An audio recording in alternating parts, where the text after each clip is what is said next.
নমস্কাৰ এই মুহূৰ্তত আহি পৰিছে ৰাতিপুৱাৰ কেইবাটাও গুৰুত্বপূৰ্ণ খবৰ আজি 23 জানুৱাৰী অসমৰ লগতে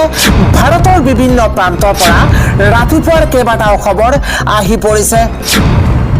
এই মুহূৰ্তত জনাই আছো ৰাতিপুৱাৰ গুৰুত্বপূৰ্ণ খবৰ এপিচিচিৰ সভাপতি গৌৰৱ গগৈয়ে এটা ডাঙৰ মন্তব্য কৰিছে গৌৰৱ গগৈয়ে কয় যে উজনি অসমত আজি গোহালিৰ ভিতৰত গৰু সুৰক্ষিত নহয় অসমৰ জনসাধাৰণে হিমন্ত বিশ্ব শৰ্মাক ৰাজনৈতিকভাৱে বিদায় দিলেহে আমাৰ স্বাভিমান ঘূৰি আহিব এইদৰে মন্তব্য কৰিছে এপিচিচিৰ সভাপতি গৌৰৱ গগৈয়ে পৰৱৰ্তী খবৰটো হৈছে পবিত্ৰ মাৰ্ঘেৰিটাই মন্তব্য কৰি কয় যে আমি মিয়াৰ আশীৰ্বাদ পোৱা নাই আৰু আমাক নালাগেও মিয়াৰ আশীৰ্বাদ গৌৰৱ গগৈ আৰু অখিল গগৈৰ বাবে এৰিলো অখিল গগৈয়ে জাতীয় দায়িত্ব পালন কৰি কি কাম কৰিছে আমি দেখিছো এইদৰে মন্তব্য কৰিছে পবিত্ৰ মাৰ্ঘেৰিটাই পৰৱৰ্তী খবৰ বিজেপিক ভোট দিয়া আৰু চুৰক ঘৰত ৰখা একেই কথা মানে চুৰক বৰঘৰত বৰপিৰা পাৰি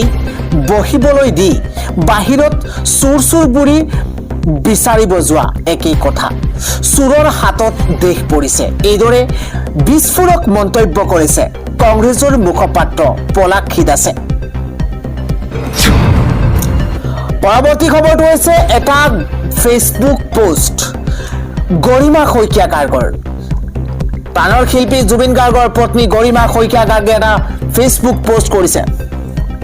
গৰিমা শইকীয়া গাৰ্গে কৈছে এটাকৈ দিনবোৰ পাৰ হৈ গৈ আছে জুবিন গাৰ্গৰ নামত আদালতত বিচাৰ চলি আছে আমি পৰিয়ালৰ মানুহে অসমৰ মানুহে তেওঁৰ সৈতে কি হৈছিল এতিয়াও সত্য জানিবলৈ প্ৰাৰ্থনাৰে আইনী ব্যৱস্থাৰ মাজেৰে ন্যায় প্ৰতিষ্ঠা হোৱাৰ বিশ্বাসেৰে শুনানিৰ অপেক্ষাৰে ৰৈ আছো এসোপা অনিশ্চয়তা দিনে ৰাতিয়ে বুকুত খামৰি বিচাৰ প্ৰক্ৰিয়া শেষ নোহোৱালৈকে কোনো এটা অভিযুক্তয়ে যাতে জামিন নাপায় ন্যায় প্ৰক্ৰিয়া খৰতকীয়া কৰিবলৈ স্পেচিয়েল কোৰ্টখনৰ অতিমাত্ৰা প্ৰয়োজন আছে আদালতত শুনানি কালত উপস্থিত থকাৰ পাছতে গৰিমা শইকীয়া গাৰ্গে এটা ফেচবুক পোষ্ট দিছে ইফালে 30 জানুৱাৰীত জুবিন গাৰ্গৰ মৃত্যুৰ অভিযুক্তৰ জামিন আবেদনৰ পৰৱৰ্তী শুনানি অমৃত প্ৰভা মহন্ত সিদ্ধাৰ্থ শৰ্মা শেখৰজ্যোতি গোস্বামীৰ জামিন আবেদনক লৈ আদালতে দিব ৰায়দান অভিযুক্ত শ্যামকানু মহন্ত সন্দীপন গাৰ্গে প্ৰত্যাহাৰ কৰিলে জামিন আবেদন আন এটা খবৰ হৈছে কংগ্ৰেছ দলৰ ভিতৰত ক্ৰমান্বয়ে শক্তি আৰু আত্মবিশ্বাস বৃদ্ধি হৈছে এতিয়া ৰাইজৰ আস্থা কংগ্ৰেছ দলৰ ওপৰত ৰাইজে বুজিছে এই নিৰ্বাচন গুৰুত্বপূৰ্ণ 2026ৰ নিৰ্বাচনত হিমন্ত বিশ্ব শৰ্মাক চৰকাৰৰ পৰা আঁতৰাব নোৱাৰিলে কাৰো ওচৰত মাটিৰ পথা নাথাকিব এই মন্তব্য কৰিছে এপিচিচিৰ সভাপতি তথা কংগ্ৰেছৰ সাংসদ গৌৰৱ গগৈয়ে ইফালে গৌৰৱ গগৈয়ে কৈছে আমাৰ স্পষ্ট কথা এখন আসনত কংগ্ৰেছে প্ৰতিদ্বন্দ্বিতা কৰিব প্ৰথমে আমাৰ মাজত প্ৰতিদ্বন্দ্বিতা হ'ব আটাইতকৈ উপযুক্ত প্ৰাৰ্থীজন কোন তাৰ পাছত আমি অন্য দলৰ সৈতে কথাবোৰ আলোচনা কৰিম বুলি মন্তব্য এপিচিচিৰ সভাপতি গৌৰৱ গগৈৰ পৰৱৰ্তী খবৰ এছআৰ বিসংগতিক লৈ খৰব হৈছে এজেপি নেতা চিত্ৰৰঞ্জন বসুমতাৰী তেওঁ কয় যে বিজেপিক যিসকলে ভোট নিদিব বুলি ভাবিছে তেওঁলোকৰ নাম কৰ্তন কৰাৰ আৰম্ভ কৰিছে বিজেপিয়ে বিয়লসকলক হেঁচা দিছে নিৰ্বাচনী বিষয়াক হেঁচা দিছে চক্ৰান্তমূলকভাৱে বিজেপিয়ে এই কাম কৰি নিৰ্বাচন জিকাৰ ৰণকৌশল ৰচনা কৰিছে এছআৰৰ বিসংগতিক লৈ খৰব এজেপিৰ নেতা চিত্ৰৰঞ্জন বসুমতাৰী খবৰটো হৈছে এছআইআৰৰ কঠোৰ হৈ পৰিছে মমতা বেনাৰ্জী পশ্চিমবংগত 343 জন জীৱিত মুছলমান ভোটাৰৰ নাম কৰ্তন কৰিবলৈ বিয়লক হেঁচা দিছিল বিজেপি নেতাই অমৃত মণ্ডল নামৰ বিজেপি নেতাজনক গ্ৰেপ্তাৰ কৰি জেললৈ প্ৰেৰণ আৰক্ষীৰ ইফালে ৰাজ্যজুৰি এছআৰক লৈ বিতৰ্ক জীৱিত লোক হৈছে এতিয়া মৃত স্থায়ী বাসিন্দাও হৈছে অস্থায়ী উপস্থিত থকাক অনুপস্থিতি ঘোষণা তেজপুৰৰ খৈকীয়া চুবুৰীৰ 120 গৰাকী খিলঞ্জীয়া মুছলমানৰ নাম ভোটাৰ তালিকাৰ পৰা কৰ্তন কৰাৰ ষড়যন্ত্ৰৰ অভিযোগ উত্থাপন হৈছে খাৰি নগল বিয়ল সেনা বাহিনীৰ অৱসৰপ্ৰাপ্ত জোৱানো চুবুৰীবাসীৰ এতিয়া তীব্ৰ প্ৰতিবাদ আন এটা খবৰ হৈছে মানা বিধানসভা সমষ্টিত ৰাইজৰ দলৰ জনসভাত এইদৰে ফণী তালুকদাৰক অখিল গগৈয়ে কটাক্ষ কৰিছে অখিল গগৈয়ে কৈছে যে ফণী দাক য'তেই দেখো তাতেই সোধো আজি কত মাটি মাৰিলে বুলি ফণী তালুকদাৰক ভোট দিলে আপোনালোকৰ মাটিও লৈ ল'ব ফণী তালুকদাৰক ভোট দিলে মানুহে হাঁহিব মানা বিধানসভা সমষ্টিত ৰাইজৰ দলৰ জনসভাত ফণী তালুকদাৰক চুৰদাৰ সমালোচনা অখিল গগৈ এটা ব্ৰেকিং নিউজ এছআৰ খুনানীত জনতাৰ এইবাৰ দুৰ্ভোগ এম্বুলেন্সত অক্সিজেন লৈ ৰোগী আহিল খুনানীলৈ ডাঙৰ খবৰ এই মুহূৰ্তত বিতৰ্কৰ মাজতে এছআৰ খুনানীৰ নামত হাতী খোৱা ৰাইজৰ এতিয়া দুৰ্ভোগ দেখিবলৈ পোৱা গৈছে এম্বুলেন্সত অক্সিজেন লৈ এইবাৰ এছআৰ খুনানীলৈ আহিবলগীয়া হৈছে ৰোগী মৰিগাঁৱৰ ৰোগীজনক লৈ অভিযোগ অহাত মাতৃ পটুৱা হ'ল খুনানীলৈ ৰোগীয়া দেহেৰেই খুনানীত উপস্থিত থাকিবলগীয়া হ'ল লোকজন ইফালে জিলা আয়ুক্তৰ কাৰ্যালয়ত এছআৰ খুনানীক লৈ হুলস্থুল লাগিছে দ্বিতীয় দিনাও শ লোকে ভিৰ কৰিছে জিলা আয়ুক্তৰ কাৰ্যালয়ত এছআৰ প্ৰক্ৰিয়াত ব্যাপক খেলিমেলি হোৱাৰ অভিযোগ ভোটাৰৰ উত্তেজনাৰ মাজতেই ঠেলাঠেলি হতাহতি কেইবাগৰাকী আহতও হৈছে বিতৰ্কৰ মাজতে এছআৰ খুনানীৰ মাজত হাতী খোৱা ৰাইজৰ দুৰ্ভোগ দেখিবলৈ পোৱা গৈছে পৰৱৰ্তী খবৰটো হৈছে জুবিন গাৰ্গৰ হত্যাৰ গোচৰক লৈ ডাঙৰ খবৰ আহি পৰিছে জুবিন গাৰ্গৰ ছিংগাপুৰত হত্যাকাণ্ডক লৈ তথ্য প্ৰমাণ আছে চাৰ্জশ্বিটত হত্যাকাণ্ডৰ সাৰ্কামটেনচিয়েল এভিডেন্স আছে তদন্তত এটা ডাঙৰ খবৰ এই মুহূৰ্তত শীতল মস্তিষ্কেৰে জুবিন গাৰ্গক হত্যাৰ সন্দেহ ক্যালকুলেটেড আৰু পূৰ্ব পৰিকল্পিত হত্যাকাণ্ডৰ সন্দেহ চাৰ্জশ্বিটৰ তথ্য প্ৰমাণ কৰিবলৈ আছে উপযুক্ত নথি আদালতত চলি থকা শুনানিৰ মাজতে পোহৰলৈ আহিছে এই তথ্য জুবিন গাৰ্গৰ হত্যাকাণ্ডৰ সন্দৰ্ভত পোহৰলৈ আৰু বহু তথ্য জুবিন গাৰ্গৰ হত্যাৰ গোচৰক লৈ ডাঙৰ খবৰ আহি পৰিছে পৰৱৰ্তী খবৰটো হৈছে বিজেপিৰ মণ্ডল সভাপতিৰ এবাৰ গুণ্ডাগিৰি এছআৰ খুনানীত উপস্থিত থকা আইনুল হকক আক্ৰমণ বিজেপি নেতা হেমন্ত ডেকাৰ ডাঙৰ খবৰ অন কেমেৰাত বিজেপিৰ মণ্ডল সভাপতিৰ গুণ্ডাগিৰি মন্ত্ৰী অশোক সিংহলৰ সন্মুখতেই বিজেপিৰ মণ্ডল সভাপতিয়ে কৰিছে আক্ৰমণ এটা বিগ ব্ৰেকিং এই মুহূৰ্তত এছআৰ খুনানী প্ৰক্ৰিয়াত উপস্থিত থকা যুৱকক প্ৰহাৰ বিজেপিৰ মণ্ডল সভাপতিৰ বিজেপিৰ মণ্ডল সভাপতি তথা আঞ্চলিক পঞ্চায়তৰ সভাপতি হেমন্ত ডেকাৰ দুঃসাহস ঘটনাক লৈ ডেকিয়াজুলি সমজিলা কাৰ্যালয়ৰ সন্মুখত উত্তপ্ত পৰিস্থিতিৰ সূচনা হৈছে আইনুল হক নামৰ অভিযুক্ত ভোটাৰৰ লগতে আন এজন যুৱকক আক্ৰমণ এটা ডাঙৰ খবৰ মন্ত্ৰী অশোক সিংহল আহি পাওঁতেই ভিডিঅ' কৰিছিল দুই যুৱকে আৰু তেতিয়াই বিজেপি নেতা হেমন্ত ডেকাই দলিয়াই দিছে দুই যুৱকৰ মোবাইল ফোন আৰু লগে লগেই কংগ্ৰেছ আৰু বিজেপি কৰ্মীৰ মাজত সৃষ্টি হৈছে হতাহতি ভোটাৰ তালিকা পৰীক্ষণৰ সময়তে ঘটা এই ঘটনাই লৈছে নাটকীয় ৰূপ পৰৱৰ্তী খবৰটো হৈছে বিজেপিৰ বিৰুদ্ধে হুংকাৰ দি একেলগে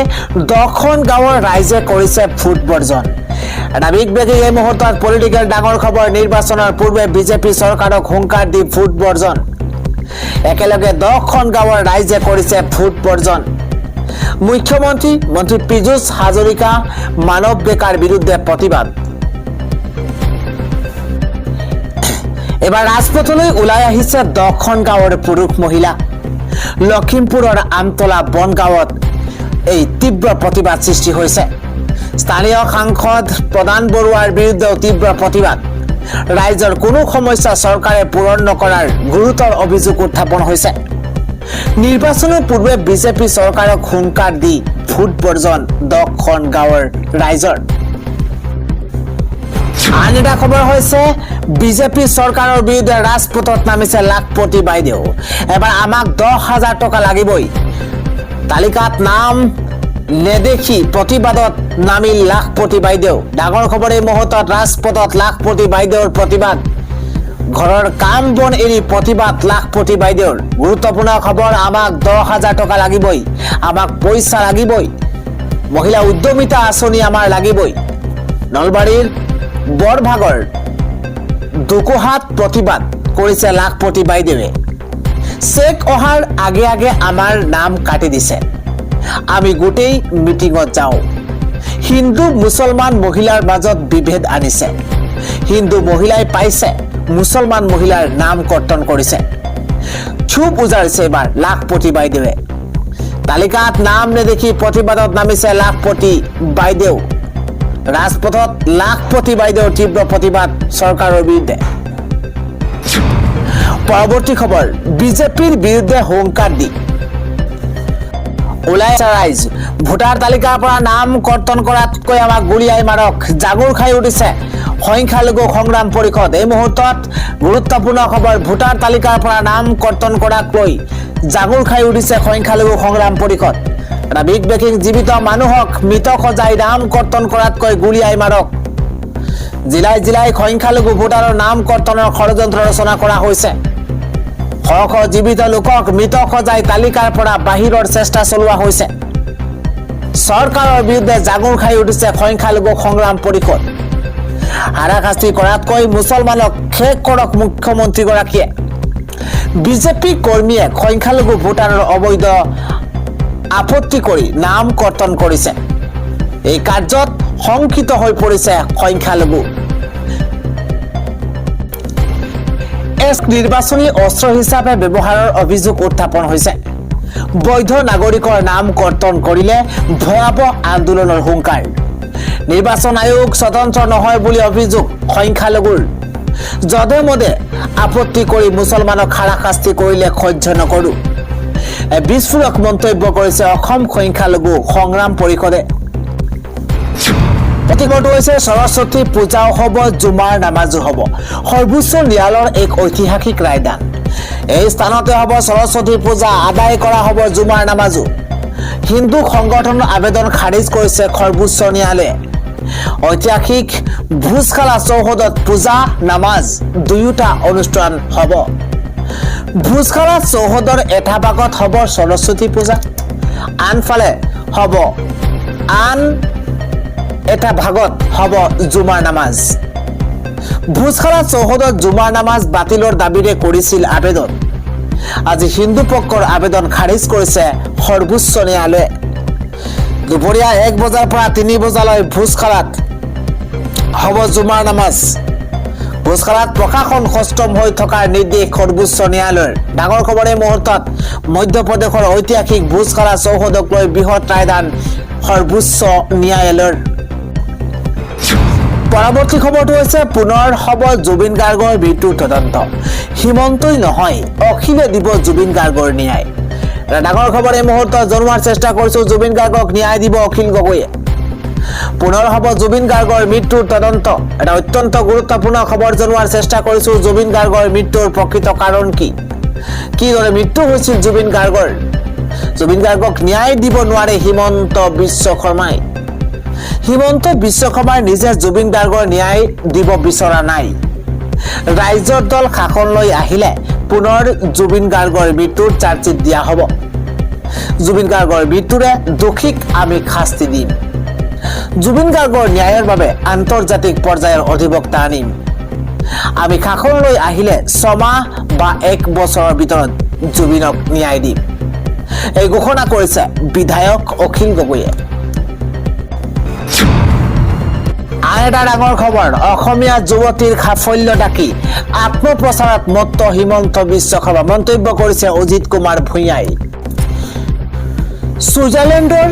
ডাভোছত অনুষ্ঠিত বিশ্ব অৰ্থনৈতিক সন্মিলনক কেন্দ্ৰ কৰি বৰ্তমান ৰাজ্যত এক তীব্ৰ ৰাজনৈতিক তৰ্কৰ সূচনা হৈছে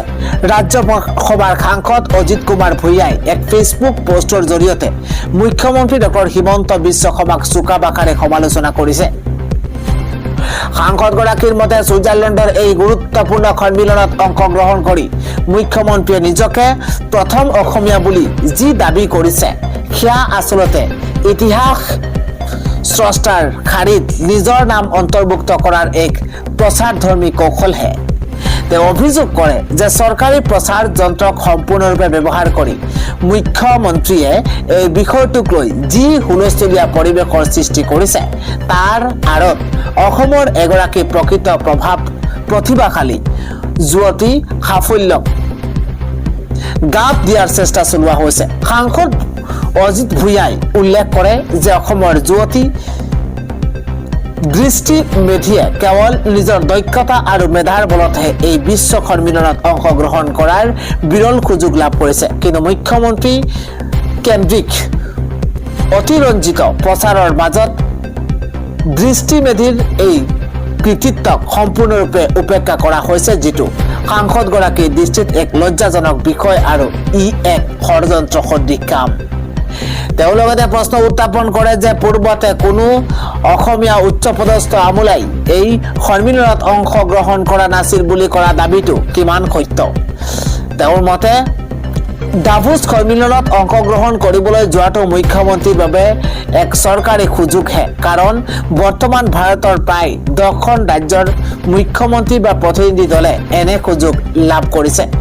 অজিত কুমাৰ ভূঞাই চৰকাৰৰ এই ভূমিকাক সমালোচনা কৰি কয় যে ব্যক্তিগত মেধাৰে বিশ্ব মঞ্চত স্থান লাভ কৰা দৃষ্টিমেধিৰ দৰে এণ্টাৰপ্ৰেনিউৰক লৈহে আচলতে ৰাজ্যবাসী গৌৰৱান্বিত হোৱা উচিত। মুখ্যমন্ত্ৰীয়ে বিভিন্ন সময়ত নিজকে সৰ্বশ্ৰেষ্ঠ আৰু প্ৰথম বুলি জাহিৰ কৰিবলৈ যি ধৰণৰ মিছা তথ্য আৰু উদ্ভট দাবী উত্থাপন কৰে সেয়া সভ্য সমাজৰ বাবে দুৰ্ভাগ্যজনক বুলি মন্তব্য কৰিছে। প্ৰচাৰৰ জোৰত সাধাৰণ মানুহক বিভ্ৰান্ত কৰিব খোজা এনে কাৰ্যক সমালোচনা কৰি সাংসদগৰাকীয়ে জনসাধাৰণক সজাগ হ'বলৈ আহ্বান জনাইছে।